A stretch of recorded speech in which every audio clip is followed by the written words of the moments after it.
Hello friends, welcome back. कैसे हैं आप लोग? एपिसोड देख ली होगी आपने। काफ़ी कुछ था आज के एपिसोड में, तो चलें डायरेक्ट उसी पे बात करते हैं। लेकिन उससे पहले आप लोगों से रिक्वेस्ट है, मेरे चैनल को सब्सक्राइब करें, मेरी वीडियो को लाइक करें और कमेंट भी जो है वो ज़रूर करें। तो वहीं से जो है एपिसोड स्टार्ट होती है कल जहाँ पे ख़त्म हुई थी, यानी विकी की और अभिषेक की जो फ़ाइट चल रही थी। जो एक अननेसेसरी जो फ़ाइट थी ना, जो एक कोई मुद्दा था नहीं लेकिन लग रहा था कि इसको बनाया जा रहा है। तो वहीं से फ़ाइट जो है दोबारा शुरू हो रही है। कोई भी जो है वो बात ख़त्म करने के लिए तैयार नहीं था।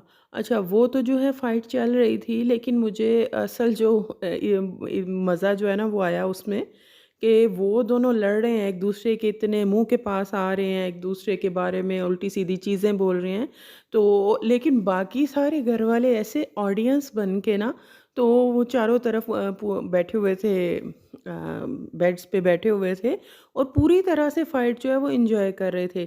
इस सीज़न में ना ऐसा हो गया है कि सब जो है ना इस बारे में बात करते हुए नज़र आते हैं कि भाई कोई जो है ना हाथ नहीं उठाएगा किसी पर।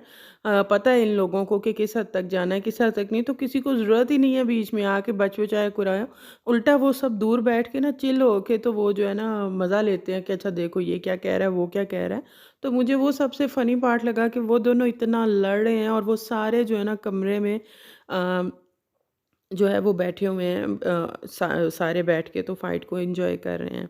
वही फाइट का कंटिन्यूटी रहती है नेक्स्ट मॉर्निंग भी। किचन एरिया से दोबारा वहीं से वो चीज़ स्टार्ट हो जाती है। अभिषेक और अनुराग जो हैं वो बर्तन धो रहे थे और विकी, खानज़ादी और अंकिता जो हैं वो किचन एरिया में वो जो भी खाना वगैरह जो है बना रहे थे।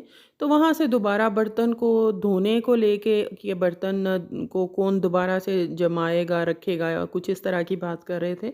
तो वहाँ से दोबारा जो है वो उनकी फ़ाइट शुरू हो जाती है और फिर जो शुरू होती है और जिस डर्टी लेवल पे जाती है ना, दोनों तरफ से कुछ ऐसी चीज़ें फिर ऐसी बातें कही गई हैं कि जो कि दोनों का पकड़े जाना जो है ना मेरे हिसाब से वो लाज़मी है। अभिषेक को तो पहले ही अपनी लैंग्वेज पे या अपने गुस्से पे कोई कंट्रोल नहीं है, वो कुछ भी बोलेंगे, कुछ भी कहेंगे। और सेम कल विकी भैया ने भी जो है बहुत सी चीज़ें ऐसी कही हैं। स्पेशली उन्होंने क्रिमिनल जो है लफ्ज़ बोला, वो रात की लड़ाई में भी शायद बोला था, जिसके बाद अभिषेक जो हैं वो नील के साथ बात करते हुए दिखाई दिए। आप लोगों को अगर याद हो तो जो बिग बॉस ये स्टार्ट हुआ था तो शुरू के दिनों में जब समर्थ आए थे तो ये बातें थोड़ी समर्थ ने उठाने की कोशिश की थी, ईशा ने उठाने की कोशिश की थी, लेकिन इनको इतना हाईलाइट नहीं किया गया था इन इस चीज़ को, तो जिसकी वजह से ये दोबारा नहीं हुई। लेकिन अब विकी भैया ने लड़ाई के दौरान ईशा और समर्थ वाली बात और ये क्रिमिनल वाली चीज़ का हवाला दिया, जिसको लेके अभिषेक जो थे वो बहुत अपसेट हो रहे थे कि ये बात इस तरह से नहीं होनी चाहिए। और ईशा और समर्थ सुन रहे थे और उन्होंने उसमें कुछ नहीं कहा, कुछ क्या कहना था वो उल्टा ईशा जो है वो तो चिंगारी और लगा रही थी। तो दूसरी तरफ अभिषेक जो थे उन्होंने भी वो एक बार नहीं, दो बार नहीं, बार-बार जो है उन्होंने इस चीज़ को कि 40 साल का, 40 साल का इस तरह से कह के तो अगर देखा जाए तो लड़ाई की कोई वजह, कोई ख़ास रीज़न नहीं थी। सलमान खान ने ना उस दिन वीकेंड के वार पे बिल्कुल सही कहा था कि इनका जो है ना कोई जेन्युइन मुद्दा नहीं होता, अगर पता हो कि वाक़ई ये बात हुई थी, इस पे इसने स्टैंड लिया, ये उसके अगेंस्ट किया, नहीं। मतलब कुछ भी किसी भी चीज़ से हो शुरू हो जाती है। अब ये कल रात को लड़ाई शुरू हुई थी, किस बात पे लड़ाई शुरू हुई थी अगर आपको याद हो? तो इसी बात पे कि विकी ने अभिषेक को कह दिया कि भई देख ले, दोस्ती अच्छी होती है लड़कियों के चक्कर की बजाय ये वो। तो उसमें ऐसी क्या बात थी, बहुत नॉर्मल टोन में जो है वो बात हो रही थी। अब इसी लड़ाई के दौरान आप लोगों ने शायद एक चीज़ को नोटिस किया हो कि ईशा जो है वो मुसलसल बीच-बीच में, ईशा, समर्थ भी, ये लोग ना पोक कर रहे थे बीच-बीच में, जो है ना वो तीली लगाने की पूरी कोशिश कर रहे थे अभिषेक के खिलाफ। एक दफ़ा अभिषेक बोलने भी लगा, लेकिन फिर उसने जो है ना वो छोड़ दिया कि ठीक है, इसके साथ तो मैंने बात ही नहीं करनी। लेकिन ईशा की तरफ से वो चीज़ पूरी तरह से नज़र आ रही थी कि किसी तरह से वो आए और वो चीज़ करे। अब जिससे समझ लग रही है कि ईशा को जो बिग बॉस की तरफ से पूरी गाइडलाइन दी गई है, अच्छे से समझाया गया है, ईशा उसको अच्छे से फ़ॉलो कर रही है और उन्होंने अब अपनी ना पूरी गेम ऑन कर ली है कि ठीक है, अब मैंने अच्छे से इसके जो है ख़िलाफ़ जाना है। अच्छा, बहुत मज़े की चीज़ एक जैसे वो फ़ाइट के दौरान हुआ कि विकी और अभिषेक लड़ रहे हैं और सारे घर वाले जो है ना इर्द-गिर्द बैठ के तो उसको एन्जॉय कर रहे हैं।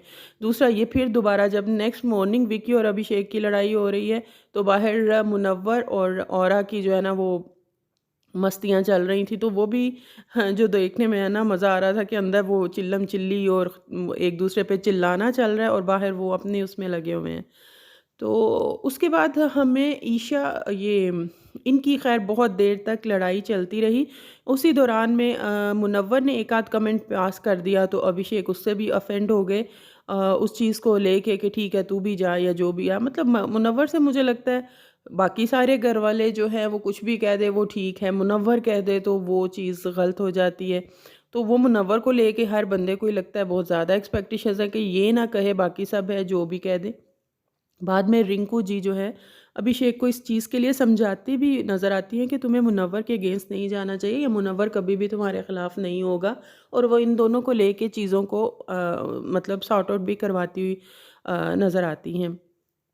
उसके बाद ये जो रिंकू और ऐश्वर्या बात कर रही थी और बहुत हद तक वो ठीक बात कर रही थी। ज़ाहिर है अगर हम घर से बाहर देख सकते हैं, ये जज कर सकते हैं तो वो तो 24 अंदर हैं, तो उनको तो ज़्यादा अच्छे से समझ लग रही होगी कि ईशा जो है वीकेंड के वार के बाद से जब से उनकी एप्रिसिएशन उनको मिली है, तो उसके बाद से बहुत वो हवाओं में उड़ रही हैं। वो चीज़ हमने भी नोटिस की है। इनफैक्ट घर वाले भी उनको जो मुझे लग रहा है ज़्यादा इम्पोर्टेंस देना शुरू हो गए हैं जब से इसकी ईशा की और समर्थ की जो है तारीफ़ हुई है, तो वो ज़्यादा ही हवाओं में कि पता नहीं असल गेम ही यही खेल रहे हैं और यही पॉजिटिव दिख रहे हैं। तो वो जी सारे और वो और ही हवाओं में और अपने आप को जो है ना वो बड़ा समझ रही हैं कि शायद वो बन ही गई हैं विनर। तो मेरा भी इस चीज़ से मैं 100% एग्री करती हूँ कि ऐसा ही है। लेकिन वो जैसे रिंकू ने कहा कि अगर ये चढ़ा सकते हैं तो वो फिर उतार भी सकते हैं। इनका अगर दिमाग ऊपर चढ़ा सकते हैं तो वो उतार भी सकते हैं, तो वो बिल्कुल ठीक कहा उन्होंने। ईशा अब जिस तरह से हर मुद्दे में वो स्पेशली अभिषेक से रिलेटेड उसको पोक कर रही हैं, मुसलसल पोक कर रही हैं और फ़िलहाल जो है वो अवॉइड करता हुआ नज़र आ रहा है। तो अगर जेन्युइनली बात हो, जैसा कि होती नहीं है वीकेंड के वार पे सेलेक्टिव मुद्दों को लेके बात होती है, तो अगर हो तो ईशा का भी ये चीज़ को एड्रेस किया जाना चाहिए। वो तो लास्ट टाइम भी जैसे उसको भी जो है एक मिलनी चाहिए थी वार्निंग कि उन्होंने गलत बात की जहाँ से बात शुरू हुई, लेकिन नहीं कहा गया उनको। तो ईशा की ये चीज़ घर में हर कोई जो है ना नोटिस कर रहा है। उसके बाद रिंकू जो है वो अंकिता को लेके भी एक बात करते हुए नज़र आई कि अंकिता जिस दिन से वो थेरेपी रूम में सलमान ने इनको बुलाया था, उसके बाद जब ये बाहर आई थी तो इनके जो वो रंग-ढंग है ना वो ही बदल गए थे, उनकी टोन ही जो है ना वो चेंज हो गई थी। अब वो सबके साथ जिस तरह से रहती है स्वीट बन के या इस तरह से, तो मुझे ये बड़ी फ़ेक लगती है। तो मतलब के बाद में उन्होंने उसमें जब नॉमिनेशन वाले टास्क में भी उन्होंने यही चीज़ कह के अंकिता को नॉमिनेट किया कि मैं एक एक्ट्रेस हूँ तो मैं बड़ी अच्छी तरह से जान लेती हूँ कि कौन एक्टिंग कर रहा है और कौन फेक कर रहा है और कौन ठीक कर रहा है। तो ये सब कुछ जो है चलता रहा। उसके बाद एक और चीज़ हुई कि अनुराग जो हैं मनारा के साथ बात अपना वो पैचअप करने की कह लें, बातों को क्लियर करने की कोशिश कर रहे थे। तो मनारा जो है ना वो बहुत एटीट्यूड दिखा रही थी। मुझे नहीं लगता कि अनुराग और मनारा वाली चीज़ों में अनुराग की कोई गलती है। हाँ, उनको वीकेंड के वार पे गलत प्रूव करने की कोशिश की गई, लेकिन चूँकि हम तो देख रहे हैं तो मुझे उसमें अनुराग की कोई गलती नहीं लग रही। उसके बावजूद वो अपनी फ्रेंडशिप को लेके उनसे बात करना चाह रहे थे, तो वो मनारा जो है वो और ही एटीट्यूड में जो है वो नज़र आ रही थी कि ठीक है बाहर चल के बात करेंगे, अब इस घर के अंदर दोस्ती नहीं हो सकती। तो वो उसके जवाब में अनुराग कहते हैं कि ठीक है वो कोई प्रॉब्लम नहीं है, कल नॉमिनेशन है तो तुम चाहो तो मुझे नॉमिनेट कर सकती हो। अब मुनव्वर दूर वो पहले ही कह रहे थे, वो देख रहे थे बहुत गौर से उनको सुन रहे थे कि वो ऑलरेडी किसी नतीजे पे पहुंचना चाहते थे, किसी चीज़ों को फिगर आउट करना चाह रहे थे। तो वहाँ पे जाके फिर बताती हैं मनारा कि भई वो इस तरह मुझे कह रहा था कि बेशक तुम मुझे नॉमिनेट कर दो, मुझे कोई नहीं। तो वो मुनव्वर और रिंकू फ़ौरन कहते हैं अच्छा ये नॉमिनेशन की वजह से था, ये उसकी ग्राउंड बनाई जा रही थी। तो वो उनको ऐसा लगता है। तो मनारा जो है ना वो बड़ी कन्वीनियंस के हिसाब से किसको किस वक़्त फ्रेंडशिप में रखना है और किसको निकालना है, उस अपने हिसाब से जो है ना वो चलती हैं। कल कोई सी अनुराग के लिए वो कहती थी मेरे घर घर में जो मेरा लड़कों में बेस्ट फ्रेंड है वो सिर्फ़ अनुराग ही है। कल तक उनकी ये स्टेटमेंट थी और आज कुछ और हो गई है। तो वो ना हवाओं का रुख देख के चलने वाली हैं। ख़ैर उसके बाद आता है घर में नॉमिनेशन टास्क और मुझे इसलिए मज़ा आया नॉमिनेशन टास्क देख के कि आज बहुत अरसे के बाद, बहुत टाइम के बाद जो है ना, उसी तरह से हुआ जैसे पहले होता था कि कन्फेशन रूम में बुलाना बिग बॉस का कंटेस्टेंट्स को और 2-2 कंटेस्टेंट्स को नॉमिनेट करने के लिए कहना। तो ये बड़ा मज़े का वो लगता था और काफ़ी अरसे बाद हुआ। एक-एक करके बिग बॉस सबको बुलाते हैं, तो ज़्यादातर जो नाम आते हैं वो टास्क में ना बड़ा बड़ा एक्सपेक्टेड सा होता है कि कौन किसको नॉमिनेट करेगा, तो वही 3 नाम मैंने कल उस पे वीडियो भी बनाई थी कि 3 नाम आते हैं विक्की, अभिषेक और ये जो हैं खानज़ादी। नील ऑलरेडी जो है वो नॉमिनेटेड है।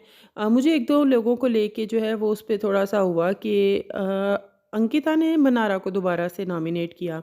पिछले 1-2 दिन में देखा है वीकेंड के वार के बाद कि वो आपस में चीज़ों को जो है ना सॉर्ट आउट करती हुई एक-दूसरे से बात करती हुई दिखाई दे रही हैं। तो उसके बाद अंदर जाके अंकिता जो है मनारा को नॉमिनेट कर रही हैं, तो मुझे उसकी जो है ना वो कुछ समझ नहीं आ रही। अच्छा कल की मैंने एपिसोड में कल के रिव्यू में मैंने कहा था कि मुझे अनुराग का अरुण का सॉरी समझ नहीं आया था कि वो क्यों विक्की के पीछे जो है ना हाथ धो के पड़ गए हैं। तो वो मुझे आज एपिसोड में जो है ना समझ में आया। उन्होंने खुद कहा कि क्यों अब वो उन्होंने विक्की को टारगेट बना लिया, उसको नॉमिनेट भी किया अरुण ने कि वो उस दिन वो जो टास्क हुआ था वो बादशाह वाला वो इम्यूनिटी टास्क जो हुआ था ना, तो उसमें विकी ने नील को सपोर्ट किया था, अरुण को सपोर्ट नहीं किया था और उनकी उस वक़्त अच्छी ख़ासी दोस्ती थी। तो उस चीज़ को लेके उनके दिल में जो है ना वो गुस्सा है, तो इसलिए वो विकी को टारगेट कर रहे हैं। आज ये उन्होंने नॉमिनेशन टास्क में जो है ना वो बोला। तो वहाँ से वो क्लियर हो गया कि अच्छा ये इस वजह से जो है विक्की के पीछे हाथ धो के पड़े हुए हैं।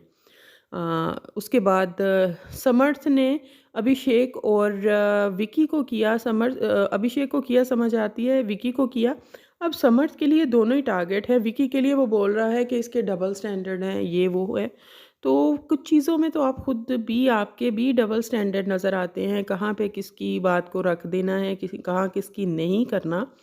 तो बाहर आप जब लड़ाई हुई थी, उन दोनों की लड़ाई हुई थी अभिषेक और विकी की, तो वहाँ पे आप विकी को सपोर्ट कर रहे थे। इनफैक्ट बाहर बाद में उसके साथ बैठे बात भी करते हुए दिखाई दिए कि ये ऐसा है, ये वैसा है। बाद में अंदर जाके आप उसको नॉमिनेट कर रहे हैं कि उसके डबल स्टैंडर्ड हैं, डबल स्टैंडर्ड आपके भी हैं। तकरीबन सभी के जो है ना वो डबल स्टैंडर्ड होते हैं, सामने कुछ और पीछे कुछ होते हैं। ईशा जो है वो अभिषेक और उसको करती हैं, अनुराग को करती हैं। अच्छा मुझे समझ नहीं आई, ठीक है विकी के और उसके अभिषेक के खानज़ादी के बहुत ज़्यादा वोट्स थे जिन्होंने ज़्यादातर लोगों ने इनको घर में नॉमिनेट किया। लेकिन 3 ऐश्वर्या के और 3 रिंकू के भी जो है 3-3 वोट थे, जहाँ तक मुझे याद पड़ता है कि इन लोगों को भी 3-3 लोगों ने नॉमिनेशन में डाला था, तो इनको क्यों नहीं नॉमिनेशन में लाए गए? जब सिर्फ़ 3 ही लोग थे नॉमिनेशन में, तो ये बाकी के 3 लोगों को क्यों नहीं नॉमिनेशन में डाला गया? 2 लोगों को, क्योंकि इनके पास इनके खिलाफ भी 3-3 लोग वोट आए थे। इस चीज़ की मुझे समझ नहीं आई, वाक़ई वो फिर क्या बिग बॉस जो है ऐश्वर्या और रिंकू, ऐश्वर्या के तो ख़ैर मसला नहीं होगा, लेकिन रिंकू को फिर लगता है कि वो बचाना चाहते हैं और तो कोई वजह समझ में नहीं आती। तो रिंकू जी का जो है ना टाइम जो है वो इस घर में बढ़ता जा रहा है और जो-जो टाइम बढ़ रहा है, वो भी खुल के और ज़्यादा जो है ना मुझे लगता है सामने आती जा रही हैं। अपनी उन्होंने गेम जो है ना वो थोड़ी-सी ज़्यादा ऑन कर ली हुई है। अंकिता के लिए, खानज़ादी के लिए उन्होंने इन्हीं को नॉमिनेट किया। खानज़ादी को वो बहुत ऑब्वियस सी रीज़न सी 2 हफ़्ते से उन लोगों के दरमियान जो है वो चल रहा है और अंकिता के लिए भी वही रीज़न इन्होंने दी जो मैंने बताई कि ये मुझे फ़ेक लगती हैं। पहले इनका कुछ और था, सलमान खान से थेरेपी मिलने के बाद इनका कुछ और एटीट्यूड हो गया, तो इस वजह से ये जो मुझे फ़ेक लगती हैं। मुनव्वर ने किया था अनुराग को किया था और दूसरा किसको किया था? दूसरा मुनव्वर ने पता नहीं किसको किया था। तो इस तरह से बारी-बारी जो है सबने नॉमिनेशन में तो ये नाम जो है निकल के सामने आए हैं। अब इनमें से किसका जो है ज़्यादा चांसेस बनते हैं जाने के? गेम पॉइंट ऑफ व्यू से देखें तो नील जो है उनका मतलब बनता है जाना। लेकिन अगर बाहर से ऑडियंस की सपोर्ट और फ़ैन बेस के हवाले से देखें, जैसे ऐश्वर्या का जो फ़ैन बेस है वो भी उन्हें सपोर्ट करेगा और नील का अपना भी है, तो वो चीज़ फिर थोड़ी मुश्किल इसी तरह जो विकी भैया हैं उनको अंकिता के लोग भी जो हैं वो सपोर्ट करेंगे। तो फिर वही खानज़ादी बच जाती है कि उसके चांसेस ज़्यादा बन जाते हैं जाने के। लेकिन खानज़ादी जो है इस वक्त कंटेंट दे भी रही हैं। अच्छा, खानज़ादी के साथ आज फिर ईशा बात करते हुए दिखाई दी अभिषेक को लेके। ईशा जगह जगह जाके अभिषेक के बारे में बात कर रही है, पुरानी बातों को निकाल निकाल के ला रही है। तो उस बारे में बात होगी या नहीं होगी वीकेंड के वार पे, ये कहना थोड़ा मुश्किल होगा। मुझे नहीं लगता अभी बात होगी कि आप क्यों बार-बार पोक कर रही हैं, आप क्यों बार-बार उस बारे में जो है वो बात कर रही हैं। एपिसोड के एंड पे भी ये दोनों वॉक करते हुए समर्थ और ईशा अभिषेक के बारे में ही जो है ना वो बात करते हुए नज़र आए। वही आप लोगों ने उस बंदे को छोड़ दो फिर अगर आपको मना किया गया, लेकिन आप इस वक्त और ही हवाओं में हो कि आपको एप्रिसिएशन मिली है। तो यही था आज के एपिसोड में। आप लोगों को कैसा लगा और रिव्यू कैसा लगा ज़रूर बताइएगा कमेंट बॉक्स में भी, और मेरी वीडियो को जो है वो लाइक करें। बाय।